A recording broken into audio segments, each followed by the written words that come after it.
great day because Mike Babcock has been fired. If you've seen my Twitter feed, I lost followers because I was tweeting at so many people from Columbus. I hate Mike Babcock. I hate him for what he did to the Wings. He ruined those championship years. We should have had at least another championship, maybe 3, maybe 4. He inherited good teams this whole time, handed an Olympic team, handed a cup team in Detroit, doesn't know how to win, manipulates players, and then all in all, people from fucking Ohio are fucking defending him. And you all know my thoughts on Ohio. It was a perfect storm of hate for me. I felt so fucking good getting all of it out for all of these people. And just like I literally sat on my bed last night and I was like, dude, I feel great that I got this all out. Like I felt rejuvenated. I felt well rested. It was exactly what I needed. Fuck Mike Babcock. Fuck Columbus. Fuck the Blue Jackets. Fuck everyone.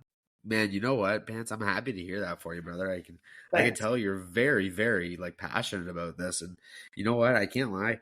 I was happy to see his downfall. I've never really been a huge fan of Babcock. I've always thought that he kind of looked like the kind of guy that probably beats the shit out of his kids. And his wife. And dogs. Yeah, like, he definitely looks like a dog hitter for sure, man. Like 100%. Like that dog, he comes home, like the fucking dog pisses on the carpet because he hasn't been home all day. Nobody let him out. And he's beating the shit out of it, kicking it. It's like, buddy, it's your fault. Yeah. You're the one's not home. But anyways, yeah, I was kind of pumped to see him get let go because, to be honest with you, I don't know how he's still he shouldn't have still been employed in the NHL. No, and now you got idiots like that fucking Nasher dumbass who are really stupid head. Yeah, the guy who's fucking defending him, and then he goes right back on it and says then he completely changes the narrative. And it's like, man, you were just sucking his cock last night, and now that the Blue Jackets released a statement saying that they have fired him or relieved him of his fucking position. Or he resigned or whatever. Yeah, right. Let's be honest, he was fucking fired, but he just quit so it would look better, right? I don't know. I think he's a fucking clown, but like, I think all these idiots on Twitter defending him are even bigger clowns. It's like, man, you guys don't see through all this bullshit. Like, there's no way that you can sit there and tell me that he is a completely innocent dude. Like, no, not at all. In what world do you think it's okay to like go through personal privacy of a player? Like, personally, if I was those kids, yeah, I'm obviously gonna give them my fucking phone, even though I know if there's some bad shit on there because it's it's like a bully situation, man. Correct, like, dude, because think about it, when this first came out on Chiclets, Chelios told the story of, I can't remember the player, but he got called up from the AHL. Babcock hated him for literally no reason, never interacted with him. He walks up to the kid in the tunnel and goes, pretty special, right? He goes, yeah. He goes, well, enjoy it because this is the last time you're ever going to get to see it in the National Hockey League. And just like tank the kid's career for no fucking reason. Like, you hear that story and you're like, I better do whatever this dude says because he's a fucking freak. And that makes me so mad, man. Like the Madonna thing, dude, the Spezza thing being scratched at home. Like, dude, he's the a Spezza fucking thing is fucked up. Shit. He had like 30 or 40 people from his hometown for his first game in fucking Toronto, and you're going to sit the guy? Yeah.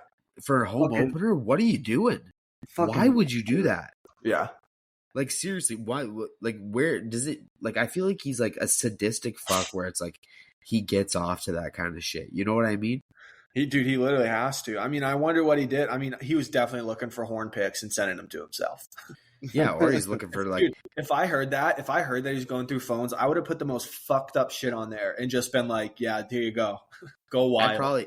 I probably would have bought like a burner phone and just like downloaded every gay porn app and like started messaging every single dude, getting like Tinder Plus or whatever it is, Tinder Gold, and just like swiping right on every guy. So it's like convulsing, like, you're a pole smoker. I hand him my phone and it's literally just like it's just like fucking matches coming in left, right, and center. But I don't know. I think he's a fucking loser. I'm glad he's gone. Fuck him the hell. It's a fuck situation. Well, I mean, there's some other hockey news going on. The Bruins unveiled their Centennial jerseys. I have some thoughts on them. Smokey, our Boston resident, how do you feel about them? Did you see them? I did not see them, but I'm sure they're a rock star. I know I'm a fraud for that, Maybe take a quick peek at them because I'm not going to lie to you. Look up Bruins Centennial jerseys on Twitter. I'll give my thoughts while you do that. I didn't like them. I think the Bruins have like a storied, historic organization. I think you're supposed to like stand true to like what that means. And like the Red Wings very rarely change their jerseys. In fact, they never changed their jerseys so much. Like the throwbacks they did or whatever it was, like the third jerseys they did 2 seasons ago were fucking awful because they didn't have anything to base it off of. But we're talking about the Bruins, no big deal. They have like, they put like sparkles in them. And I was like, dude, it looks a little fucking gay. It looks a little fruity to me. Like they're trying to be Vegas. Like you're a classy organization. Stay classy. Yeah, it was like a sparkly gold that they had there. I don't know. I think they look very cheaply designed. And what did we say? What did we say about Fanatics pants? Yeah, they fucking suck. And here's is Fanatics the ones that do these, or it's Yep. Adidas, right? Okay, it's Fanatics, is it not? Yeah, it is Fanatics. I'm actually, funny enough, I've got another Boston resident. I'm recording right now in his apartment. It's my buddy. I'm not going to say his name and dox him right here, but he loves the Bruins. I'm going to let him give his thoughts on the jerseys. I actually like them. I think it does honor the history a little bit because if you look, they have the different spoke Bs. So from each era, from like the 60s, 70s, 80s, they're incorporating all those into the 3 different uniforms. So sorry, I can edit out that name. Okay. So I see. It moves like through the decades for Bruins fans. I guess it is a little more storied than I thought. But I just think that it looks. I just think they look cheaply made. They look poorly designed. Like Fanatics thing too. What did you think they look cheaply made? Well, you know my stance on sweatshops, so we just gotta keep going. Hey, you know what? As long as I'm getting my Nikes, I don't give a fuck. Yeah, right. Okay. I really like the white and the black. The gold is a lot like more sparkly than it's sparkly. It looks kind of candy ass. Like the Bruins should just be black and gold, almost like kind of like the Penguins, kind of like the Steelers, just black and gold. A lot like you said, pants like Alabama, Red Wings. Like we don't change our jerseys for anybody. We have red and white, or we have for both those actually. It was a spawning analogy, but you don't change the jerseys up. You're the Bruins. You're the fucking goddamn Bruins. It's the B. It's black. It's gold. It's white. I want to know, do you guys think maybe they made this jersey to look a little gay because they took away Pride Night, or? Yeah, well, no, dude, they wanted to make up for signing Mitchell Miller. I heard that he's going to coach the Blue Jackets. Yeah, dude, Mitchell Miller signs like an 8-year, $100 million deal with the Blue Jackets. You heard it here first. You want to know what wouldn't actually surprise me? I know we're going back to it, but it wouldn't surprise me if those fucking dumbasses at the NHL just decided to like hire Coach Chippy to actually be a fucking coach for the Columbus Blue Jackets. Dude, I could honestly see a point in the very near future where they have one of those influencers like the fucking little midget elevate guy, Coach Chippy. Pavel Barber. How to hockey. Dude, this is my God. one of those podcasts, but fuck Pavel Barber for fucking over Sherlock Holmes. But I could see a very real time in the future where they have these people at the camps to either help with like hand-eye or something fucking stupid. It's like if these players were good enough to play in the NHL, they fucking would be. I would rather like let the fucking chick from Russia who speaks like a sentence of English teach me how to skate. She probably knows what she's talking about. But some fucking absolute faggot like Coach Chippy, who's 32 years old, like hanging out with fucking like teenagers and posting it all the time. That's so fucking weird. I think he actually wants to fuck them. Dude, he fucking might, bro. Like, why? Like, I could see a very real point in the future where they have that happening. To sum up my point, but it's fucked. Yeah, like it wouldn't surprise me because you know the kind of shit that they pull. So personally, I don't. Terrible at marketing. They need Bettman out. They need a new marketing department, or at least hire like an interest group to buy into the NHL and fucking like try and change some shit and turn it around. They're losing to the MLS, and they were losing to the MLS before Messi came. And you're ruining the game I love, and I want to see it grow. I really think like they truly do have a chance in the next like couple of years to try and fucking really do something, but I don't even know if they're trying. Like they really need to do something here. Like for the All-Star game this year, they're gonna get fucking like somebody like Dirks Bentley to fucking play the concert there or something like that, rather than having somebody that's up and coming and who's like an active figure and like you know what I mean? Like they just make weird, stupid decisions like that. where they'll have like fucking they'll have like the smallest little fucking shitty band or something like that play, and it's like, dude, hire fucking like Blink-182 to fucking do the All-Star game or something like that. Like, people are gonna tune in if you do that. Yeah. Or learn how to sell the fucking media rights for half of this shit. And like because they sold, a team could sponsor the jerseys and helmets for a total of $8 million combined. That is so fucked. Like, that's just such a low amount of money. Like, you just let them sell it individually. Then they set that price. Like, God, it's so dumb. Like, you're saying that all the teams sold them individually for $8 million, or like each team? So like when they sold the advertisements for the helmets and the jerseys, they were like, yo, it's $8 million to buy both. Like a team like the Red Wings, they have a little more class than putting something on their jersey is not a big deal. But they so they sold it for $8 million. But it's like, let a team like the Rangers can probably charge 15, 20 and let them bank that money or put it into something. Easy. So it makes me fucking sad to see that like they're just kind of they're not growing it in the right way or really like at all. But yeah, like we say it every week. The NHL's we should fucking we're really beating a dead horse here, but like everybody, there's no way that anybody can disagree with this, because it's like it gets to the point where it's fucking ridiculous. Let's change it up. I mean, one last hockey thing. Yager is playing again. He'll turn 52 in February, which is just nuts. He's still playing. Like the guy might live to be 100, and he'll fucking take his last breath on the ice. Yeah, personally, I think it's fucking sick, man. Like, I'm not playing nearly at the level he is, but I'd like to think that when I'm 51, I can still strap the boots on and go play hockey with the boys. That's kind of the goal, right? Yeah, it is. Personally, that's what I think. One thing I want to cover the Mean Girls really quick, and then we have Need to Moisturize on. I should have said this at the beginning. I might just re-record something at the beginning and put it out there. Very funny interview, very cool. It kind of breaks down like why he has a burner, who he is. It's extremely, extremely like interesting. I think everyone will love it. Funny dude. He reads us his bank account balance, which is like actually sick. And he says it's because he just got paid. It was that high, but I don't believe him. I think it's just always that high. I think that's running around money for him, to be honest with you. Yeah. I'm not gonna lie to you folks. You're really gonna want to stay and listen to this, because quite fucking interesting interview, and like it kind of like leaves you on the edge of your seat, like kind of wanting to know more. Like he's dropping hints. He's kind of living that luxury lifestyle, and it's like I can see into a taste of that. So it's just something I've always aspired to want, right? But it sounds like he's living the dream, like, honestly. Yeah, and then you'll hear. I don't want to give anything else away, but let's cover the Mean Girls and then send it over to him. They got fired from Barstool. I'm glad. It's a long time coming. They're fucking lazy. They're silver spoon. They're smoking that Mean Girl pack. Seriously, bro, I'm smoking both of them. I mean, I would definitely fuck Jordan. Don't get me wrong, like would. But hey, overall, literally would. Rough. Yeah, Smokey, what do you think of the Mean Girl firing? It made sense. I mean, Portnoy is really, taking the company back, putting the hammer down. Needs to trim the fat. He said he said on Barstool Radio, he reached out to them, said, "Hey, please come." Kind of like one of those meetings. It's like almost like a captain's practice where it's not mandatory, but it's mandatory.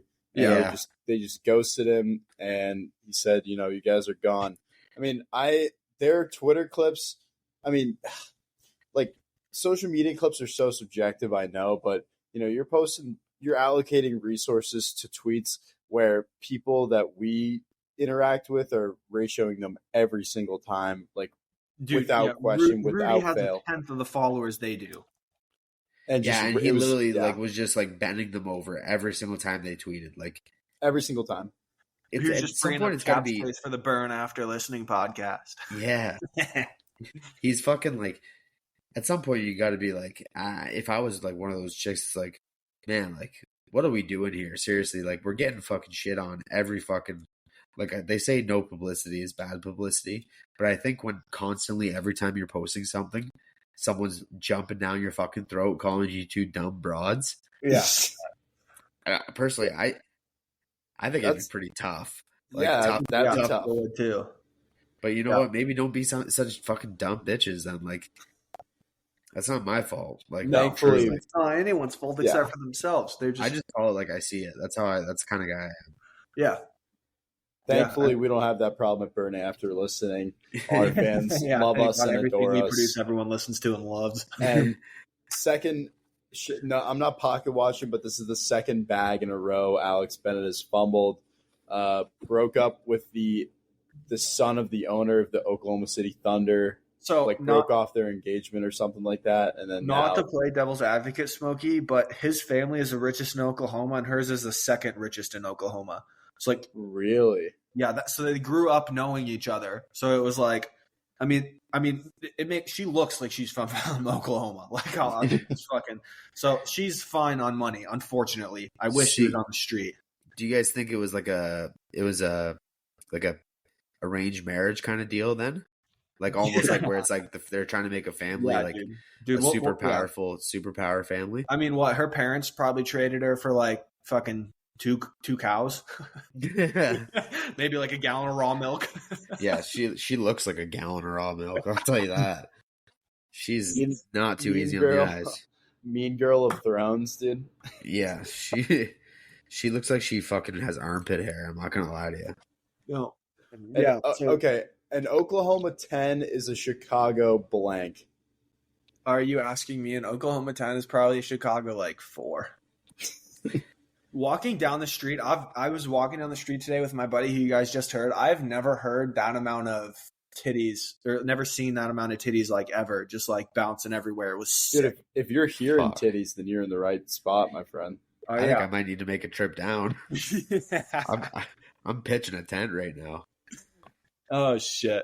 I think you said that you had a question though, Pants. That was like a really good. I'm gonna save it. I'm gonna save it for next week. Let's fucking get it over to this interview. Did anyone have any final thoughts or anything they want to bring up? I want to wrap this up in like 2 minutes.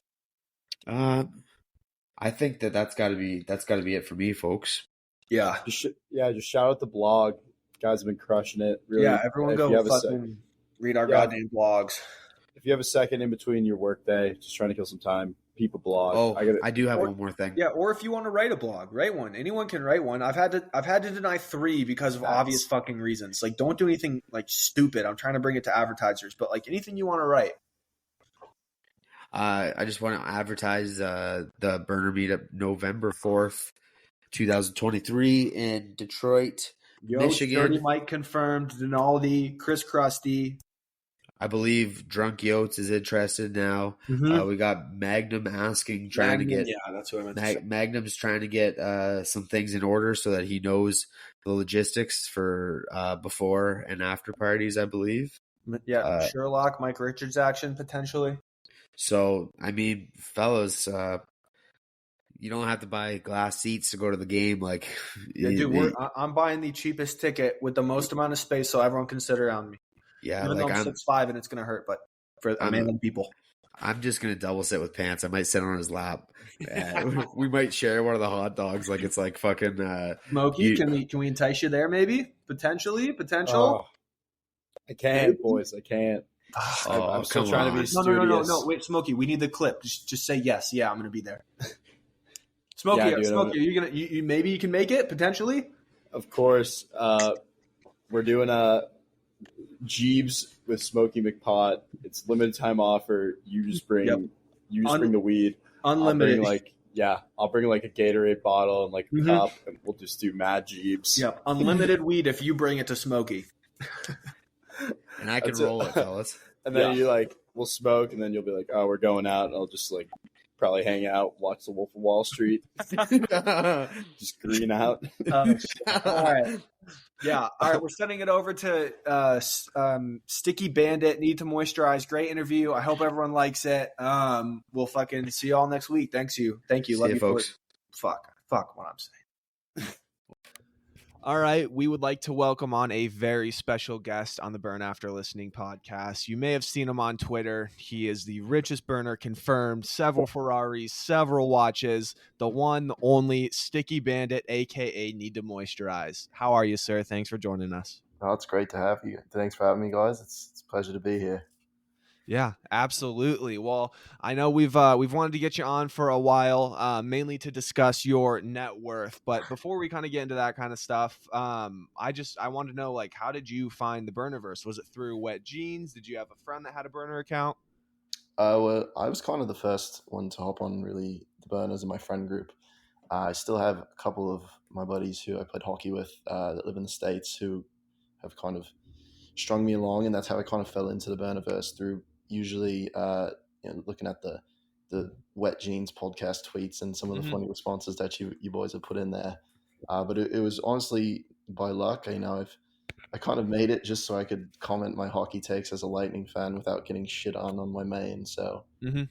and it just Okay, so grew so from there. you I was gonna ask about that. I didn't know whether you played any sports or anything like that, but did you grow up playing hockey like your whole life, or Yeah, so I was born in London.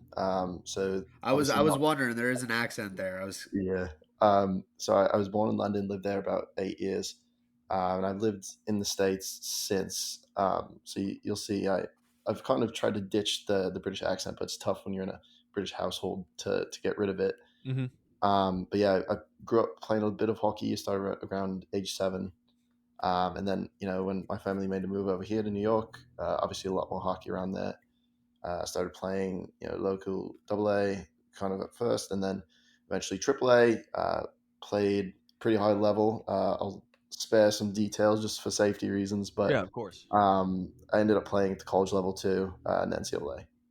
nice. Okay, That's yeah, that's that's awesome. sick. Wow. I had no idea. That's crazy. So were you actually playing over there in London? There's a bit. I played for a team in Sheffield, and that was kind of my introduction to hockey. It's definitely way out there, but my family, my grandparents had a country house out that way. So that was kind of my first introduction to skating and organized ice hockey. But once I got back over here, I mean it's everywhere. There's rinks everywhere. I was living just outside of Manhattan, so everywhere you look in Westchester County, there's a rink.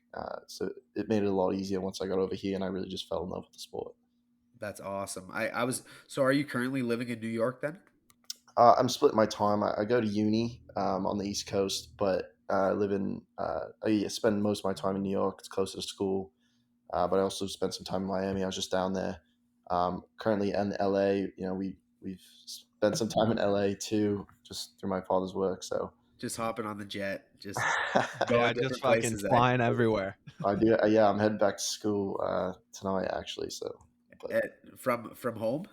yeah. Well, I'm in LA. I wouldn't call myself an LA person. I wouldn't ever refer to this as my home because I kind of hate it. But I would say I'm a New Yorker at heart. What do you hate about LA? Because I love it out there. I head out there every July to hang out with the Greasy Phil. I don't know if you remember that burner. He deactivated, but Yeah. he lives in San Diego, and every July I'll head out there and rip up like Newport, LA, and San Diego. Well, yeah, I'm actually down that way. I'm in Monterey right now Okay, for Fall nice. Week. But I mean, it's beautiful out there. Don't get me wrong, but living in the city in LA is a nightmare. Traffic's a nightmare, especially I'm a as you could probably tell from Twitter, I'm a huge car guy. I love driving, and driving in Yeah. LA traffic is a fucking nightmare. So I try to stay away from that as much as possible. Yeah, I've actually I wanted to kind of ask you about the Yeah, car right. thing. Like, whose cars are they? Is that like are any of those like is your name on those fucking ownerships or what? Well, that's what I tell people. I don't own any cars. I'm just fortunate enough to have that access through my family to be able to drive them. My brothers and I. My dad doesn't get to drive them as much anymore. He's pretty busy with work, so it's better that they don't sit in the garage all day. And so we kind of did a little test run to make sure everything was running right down in Palm Beach last week before we shipped them out here for Car Week, and it's been a blast out here just ripping around. There'll definitely be some content posted on the Twitter soon.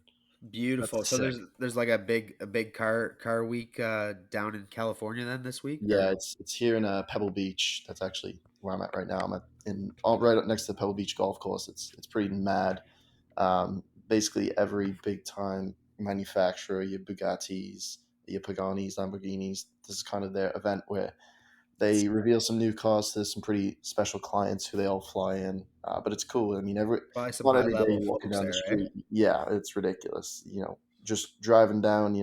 I think I'm in a pretty cool car, and you turn the corner, and there's a Chiron coming down at you with a couple Yeah. Condostigs behind. So It's fun. Yeah, that's unreal. I would be in absolute heaven. So what do you think the favorite car you've ever been in would be? Because Favorite I car know, I've ever been in. yeah. It's a tough question. I love the F50. The F50 is just Is that the red one that you had posted on your Twitter like pretty recently? yes. That Yeah, thing. I was gonna actually ask you about that exact car. That what a fucking beautiful car, man. It's mad. It is just the pinnacle driving experience. I mean, a gated manual, V12 right behind your ears. It's pretty Unbelievable. Noric, and it's fun to drive. It's hot as all hell. I mean, especially if you're driving down in Palm Beach. You got no roof, no AC, so it gets hot in there. But I mean, one of the most beautiful cars. But I would say, I mean, favorite car I've ever been in. I'd love to own one soon. It's actually going to have to be a McLaren F1. I think those things are absolutely mad. Beautiful. And as a Brit myself, I think it would be pretty meaningful to be able to own one. What's the fastest you've ever gone in one of these supercars? Allegedly, Allegedly, yeah. On had, private roads, of course. yes, I've been fortunate enough to spend some time on the Autobahn out between Germany and Austria. We tickled around just under 200 in the LaFerrari. Holy shit. But I'm definitely looking to go faster. These cars just keep getting quicker and quicker. So Holy crap. That's fucking sick, dude. What does it feel like when you're driving that fast? Like, are you have things pretty well under control, dude? Were you nervous at all? well, I tell people it's scarier to go 180 miles per hour in a Jeep than it is in one of these Ferraris that are built to live at that speed. Mm-hmm. The cars, as long as you're in a car that's made to go that fast, you feel pretty stable, but you're definitely holding on for dear life. One pothole, just one divot in the road, and all of a sudden you're not alive anymore. Yeah. That's nuts. Holy shit. At that point, you're just part of the pavement. Oh yeah, you're a pancake. Wow, that's unbelievable, man. So are you quite the international man? Like, are you heading around the world all the time? Like where's some of the recent places you've been, maybe overseas? Um, these days it's tough with work. Ever since I got out of uni, it's been a lot more busy. But this summer, we did hit the F1 race in Monaco, which was pretty fun. That's sick. I've always wanted to do that. It's quite the experience. One of my friends had his boat out there, so we were fucking around. Unfortunately, Okay, is it a privacy boat or reasons- is it a yacht? Yeah, It is. yeah. It's a yacht. Yeah, come on, all don't be right. so modest Call it here. a spade, yeah. Privacy reasons, I couldn't post any pictures of that one, but I would have loved to. Yeah, I spent some time in the south of France afterwards, but I've been working a lot. It might not seem like it, but I do work a fair amount. 1 year into my job, so I kind of have a bit more time to take holidays and whatnot. But it's fun. When I was a younger kid, definitely doing a lot more. It's funny. My dad actually went from being retired, and I was having a lot of time to travel and whatnot, to be back working now. So it's gotten a lot busier. Did he just kind of have like an opportunity come that he didn't want to pass up, or what was was he just getting bored? Like, I know a lot of people that get retired get bored and so they have to do something. Yeah, I mean, he retired pretty young. I think he was about 44 when he retired. And then an offer came up that he just could not pass up, and that's really made life a lot more complicated for sure. But it's fun, and it's been pretty special to kind of be able to meet some pretty cool people through his job and whatnot. Wow. Yeah, that is pretty sick. So, I mean, you probably might not want to answer this, but is there like a specific industry or something that he made his money in to be able to retire that early? Yeah, I could say he works in the movie industry. More specifically, I guess he's a movie director. I think that won't give away too much. Okay, sick. That's all right, eh? Yeah. So what kind of work are you in now? Because you said that you have started a job. Yeah, Is it a career? I do investment banking, pretty run of the mill, but yeah, I've been at it for about a year now, based in New York, obviously, but I'm actually going to get my MBA. So, Okay, Awesome. nice, Impressive, sick. very impressive. So yeah, another question I wanted to ask was, can you read us the balance in your bank account right now? Well, you won't be impressed in mine, that's for sure. Hell, I could go on there. My app here. It's not going to be anything good. Oh, trust me, it won't be any worse than ours, brother. Yeah, buddy. I do keep everything mostly with my parents, just for Smart. Yeah. consolidation, and obviously never pass up a free dinner. That's if I could give any piece of advice, always go out to dinner with the parents. Of course. Yeah. I'm not passing up a free meal. Are you joking? Yeah. I don't care what point I get to. Well, I did just get paid, but we are at 37,000 right about there. Oh, come on, brother. I think my bank account is negative $700 right now. Well, yeah, I did just get paid, so that is a little inflated. It does normally not look like that for sure. That's Wow. sick, though. Incredible. Okay, so can I have $500? Is my next question. I mean, if you give a good enough reason, I might have to. Maybe we do this. Maybe we have you on for another episode one time, and we just pitch you business ideas. Oh, that's a Hell, great idea. I wish that was the line of business that I was in, but I'd love to do it for fun. If Yeah. you're ever into, if you ever want to own a podcast, let us know. Dude, you could get us cheap right now. Yeah, buy while the stock is low. Oh yeah. I will say, one thing that I wanted to make clear, there are I've been on the burner for probably myself, so it's an interesting story. Need to moisturize is not my idea. The whole Sticky Bandit is actually not my idea. My friend and I from high school, from boarding school, we started the account together. Both of our diehard Lightning fans, so we were actually, for probably the first year and a half of the Sticky Bandit, we were tweeting in unison. He's since departed, just because he started to get a little bit of heat from his lady. She started to notice some tweets, noticed him tweeting a lot, but wasn't seeing a lot on his public Twitter account.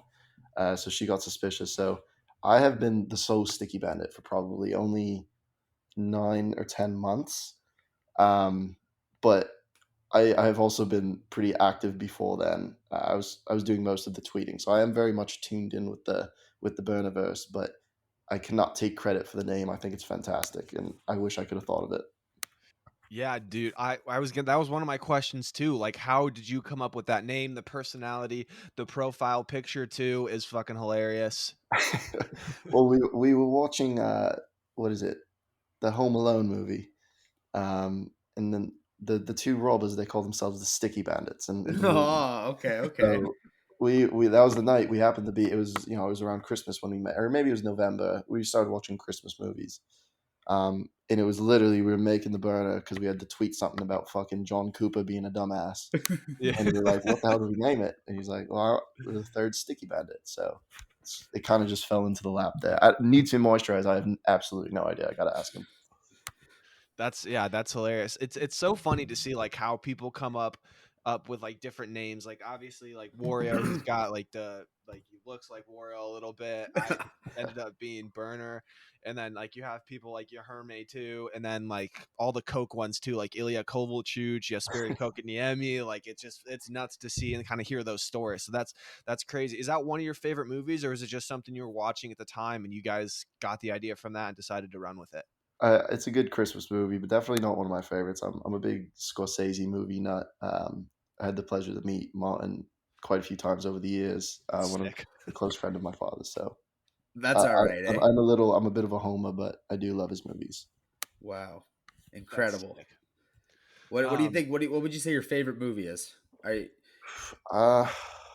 mean, it's a tough question. You could give me. I love Goodfellas. Goodfellas is a great movie. I just watched that about 2 weeks ago. It's a great movie. I love all the Italian mob movies, and even though the recent one that was on Netflix, I forget what it was called. It was based on the book I Paint Houses. If you know what I'm talking about, you can actually probably look it up. I'm not too sure. Yeah, on that no, one. I'm usually watching cartoons. So The Irishman on Netflix. Yeah. Oh yes, of course. Yeah, I watched The Irishman. Yeah. Yes. Yeah, I'm just obviously not that in tune with the whole storyline and all that shit. So I thought it was a great movie. Has Yes. there been kind of on that point? Has there been any like big time celebrities that you've gotten to meet and you're like holy shit, like this is cool? Someone that just fangirled a little bit, whatever you want to call it. Someone that immediately comes to mind is Victor Hovland, just because of what he did yesterday. Um, very in tune with the Audemars Piguet brand, just through my father. So at the US Open this year, we actually had a dinner with all of the AP sponsored golfers, and I got to meet Victor, and he's just such a salt of the earth kid. I mean, the future of golf is so bright. He's a fantastic young player, has tremendous taste in watches. I love him for that too. That's a sick thing to be able to say too. Yeah, You- and just obviously, he's one that just comes to mind after his fucking ridiculous round yesterday. But I mean, a lot of different movie stars who don't feel too fondly of, Mhm. but there have also been some great ones. Adam Sandler, you hear lots of stories about him, but every story's true. He's just one of the best guys. You would So never know. you've met the Sandman. I have, yeah. He's been in one of my Sandman. father's movies back in the day. We were actually just talking about him on an earlier episode, and I was admitting that I cry when I watch some of his movies. Sometimes I don't know what it is. He must put something in the film that just triggers something. I don't know what it is. I mean, he's just the perfect blend of goofy and just also Yeah, a he's fantastic the actor. man. You see the other side in like Uncut Gems that he could really just pull off Mhm. a really Unbelievable complicated stuff. role. Yeah, it's pretty amazing. So you're very close to the film industry. What would you say is like your number one favorite movie? And it's like everything that's just been like, it's all perfect. Like every single thing, you can't find a single thing wrong with it. You'll put it on 10 times out of 10. It's a really good question. I'm gonna go a bit off because I mean you could obviously say like your typical ones, but I really do love Dallas Buyers Club. I think Matthew McConaughey is one of my favorite actors personally. Um, he's one that I've actually never met, and I'm just dying for the day that I get to meet him because he's one of the best. I think Dallas Buyers Club too. Just it was given a lot of flack, kind of for how it made out gay men and the AIDS epidemic's beginnings. Mhm. But I mean, from a cinematography standpoint, the coloring, the music, the wardrobe, and just the flow of the movie, it's one of my favorites. I could watch it any day. If I ever see it on TV, I'll stop and watch it. Okay. I feel like when you say that too, you really know what you're fucking talking about here. Obviously, you've lived your whole life kind of around that scene, right? And obviously, you got some good knowledge behind that. That's pretty impressive stuff. I'm not gonna lie. If you've never seen it, I cannot recommend it enough. I think I'll have to watch it. I haven't seen it, but definitely I'll check that out. Sorry, I had to plug my computer in there. But yeah, no, I really like Matthew McConaughey too. I think his range is really good in like a sense of kind of what he does to his body for certain roles. Like you look at like Dallas Buyers Club, and then Mhm. kind of going back, it reminds me a little bit of like what Christian Bale does and how he was in that one fighter movie with Mark Wahlberg. I can't remember the name of it. And like Absolutely. Batman's American Psycho. It's nuts what these like actors go through and put themselves through. It's probably a lot harder than people think it is. Like they probably think they just show up and say a few lines and get paid millions. It's crazy. I think the one you might also be talking, The Machinist, where he went anorexic Yes. practically. Yeah. I've always admired actors who could commit to a role like that, and people. You're right. People don't give them enough credit sometimes. Obviously, some people also give too much credit to certain actors. I won't name any names, but I could Yeah. always appreciate McConaughey, Bale. Those are some of my favorite actors. Yeah, 100%. I agree with you there, and I'm sure you're closer to it than I am. I'm just like outside spectator looking in. I'm still a fan at heart. So I'm 100%. just wondering. What kind of stuff like. What would you do like on the weekends for fun? Like what kind of stuff do you get into to entertain yourself nowadays? Like even when you're during the work year, what kind of stuff do you like to get into? yeah, I mean, I went to a boarding school with kids from all over. Like I said, that was one of my buddies who I originally started the account with. He's still actually playing college hockey. So at the time when I was when I was in uni, I was still playing a lot. So that kept me quite busy. But I mean, sometimes it's all about just seeing friends, reconnecting with them. because not a lot of them are based in the Northeast. You know, they could be from wherever, all over the world. So, especially in the summertime, I love traveling. Traveling is at the heart of it is what I love to do. But yeah, I mean, if I wasn't playing hockey, which those weekends were few and far between, definitely just love to head out to the clubs with the fellas and just have a good time. That's awesome, dude. I actually went to a boarding school as well for high school for hockey, and dude, it's literally crazy because I have friends from like South Korea, China, Mexico, all over the place. So if I want to see them, it's either like we have to meet up at a reunion or like I'm going to visit them in a foreign country. And it's crazy how you can like open up a snap map and like see these little Bitmojis or open up whatever, like the find your friends and see them all over the world and be like, okay, like I actually have relationships with these people and they're across the globe from me. 100%, yeah. It's crazy, and it's really cool because as you get older, you start to see, you feel like you know everybody, and it's Yeah, right. has its drawbacks for sure. But I mean, even just meeting people in my line of work, obviously, it's investment banking has its own public aura, and a lot of boarding school kids end up in the field. So it's always funny. Oh, you went here. I know a kid from there, and then Yeah, right. an easy conversation starter for sure. 100%. Another question I wanted to ask you too. It's like a two-parter. So, Sure. what is the largest purchase you've ever made, and then what's your most favorite purchase you've ever made? Favorite purchase I've ever made, largest. I guess I could add an asterisk to largest purchase I've ever made because it wasn't my money. I did buy my Grail watch relatively recently. Paddock 5990 1R, which is the Rose Gold Nautilus.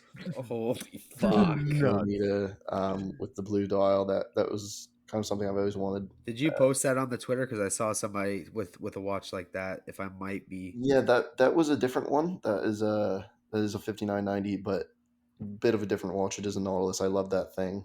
But yeah, this one is a bit different. It's a rose gold. Kind of just it was more of buying it in the gray market, knowing I'm going to lose a bit of money on it now, but it's something I'm going to hold on to forever. Hopefully, give my kid one day. What was the price tag on it? If you don't have to say if you don't want to. I was lucky, and with the relationship my father has with his authorized dealer, got it at around 250. But you could find one online probably for in the market of 300. It's crazy, but it is. No watch is worth that money, but if there's any piece that could even come close, it's got to be that. that is incredible, dude. Sick. You're wearing a that's not house on my wrist. Like you're wearing a house. Favorite purchase. I mean, I guess what I could think of is, when I first came to the States, the big stick out was the Total One. It was the Supreme Total One. Oh Yeah, my god! And I remember I was doing chores for weeks and weeks. I was saving up the money to buy that stick, and when I bought it, I mean, that was one of the first times where I was really like, wow, like this is something I'm going to treasure forever. And I still have that stick. I never broke it. I wasn't strong enough to break it, so I still have it up in New York. It's in storage, and I'll never get rid of that thing. It's pretty special to me. So what kind of fucking chores are you doing to get that kind of watch then? If you I had to was do just chores doing- for weeks I was for the doing fucking Total ridiculous One. things. I was shoveling the sidewalk outside of my apartment building, just stupid, frivolous tasks, but Incredible. ultimately did teach me some lessons too. So That's Fucking awesome. What is and if you can't answer this, that's totally fine too. But if you have like a favorite hockey memory or favorite hockey story with your boys, whether it was growing up, in college, like something you'll never forget, puts a smile on your face every time you think about it. without saying too much, Of course. winning a very important Pee Wee tournament in Quebec. That's Sick. got to be up there with number one. I mean, probably everyone knows Pee Wee Quebec. I'll just say it, but Yeah. yeah, my team won it. My second year Pee Wee's played in it 2 years, and was fortunate enough to win it the second year. Incredible. Dude, I guess what a life. Yeah, you sound like you're got to sniff a national the man of championship in mystery. college too, but that unfortunately didn't go as planned, so couldn't win it. But playing Frozen Four was pretty cool too. Wow. That's so sick. Unbelievable, man. Who are you, dude? This is crazy. I feel like I'm talking to like James Yeah, Bond. I almost almost. feel like we shouldn't be talking to you right now. Like, Yeah, No, like I mean that's the unfortunate part, and I guess in the last 10, 15 years or so, that's come along with my father's success in the movie industry. Is kind of been trying to, with my last name, that what it is being attached to him is obviously made things a lot different. But I love being able to have that conversation without having to say who I am, and yeah, of course. Yeah, I of guess that's course. kind of what I've unlocked in the burners, because I'm a very private person. Don't post much on my personal social media accounts. I mean, hell, I only have Instagram, so I don't really post anything. So I guess the burner is kind of my way of to be able to post and interact with people without any preconceived notions about who I am or what I like or what I'm about. Of course. That Well, I totally understand that. I mean, that's the whole reason that people make burners in the first place. 100%, yeah. wow, man. It's incredible to hear this kind of stuff, man, because we don't, like, I don't know about me, but Pants, I don't know. I don't think you're seeing any of this kind of life ever, hearing really about it. Like, just hearing stories like that is insane to me. Yeah, I- I mean, definitely. I understand. Very privileged and lucky, and I'm thankful for it. So it's always fun. I love sharing it with my friends. Just to bring up my fellow co-owner of the account back in the day, actually might be letting him back on soon. I think his girlfriend has gotten off the scent a little bit, but him and I obviously bonded before he didn't even care who I was. I don't even think he's not very interested in movies, so he didn't even know who my father was, and I think that's what allowed us to get so close, because I could see he's pretty genuine about not really caring about where I came from and what my background Yeah, is. 100%. He's a kid from suburban Connecticut, so we were able to kind of bond over that. I was living in Connecticut at the time, and it was pretty fun to be able to meet someone and have that close relationship, and then obviously all those roads have led me here. It's pretty cool. Wow. That Well, is. what I honestly could not be any more glad to hear that you kind of like to let loose with something like this. I'm sure it might be a lot of pressure sometime, like Yeah, I mean, living that way. I don't know. yeah, I mean, you learn to live with it, but it's nice every once in a while to not have a face attached or a name attached to what you want to say and do. Yeah, because 100%. we all know that can come back and bite you in the Yeah, ass. So I was gonna say. 1000%. I've had a couple close calls. I guess before I run, I'll give one last story. I don't think anyone saw it, but I do believe Kokunetsov liked the tweet. I did dox myself relatively recently by accident. When I was in Palm Beach, I was driving the SF90 Spider, and on the front dash, it says my full name's iPhone connected to Bluetooth. And I posted the video not thinking, not even looking at it, because I was driving around and it was Yeah, an right. incredible view. I mean, that car is absolutely mad. I put it up and I got the notification. It got liked by Kognetsov. He's a great supporter of the account. He likes tweets often. And I Great guy. took a look, and I'm watching the video, and I'm like, son of a bitch, my full name is on there. We know somebody who's done that before, and didn't turn out too well for him. Yeah, Oh, yeah.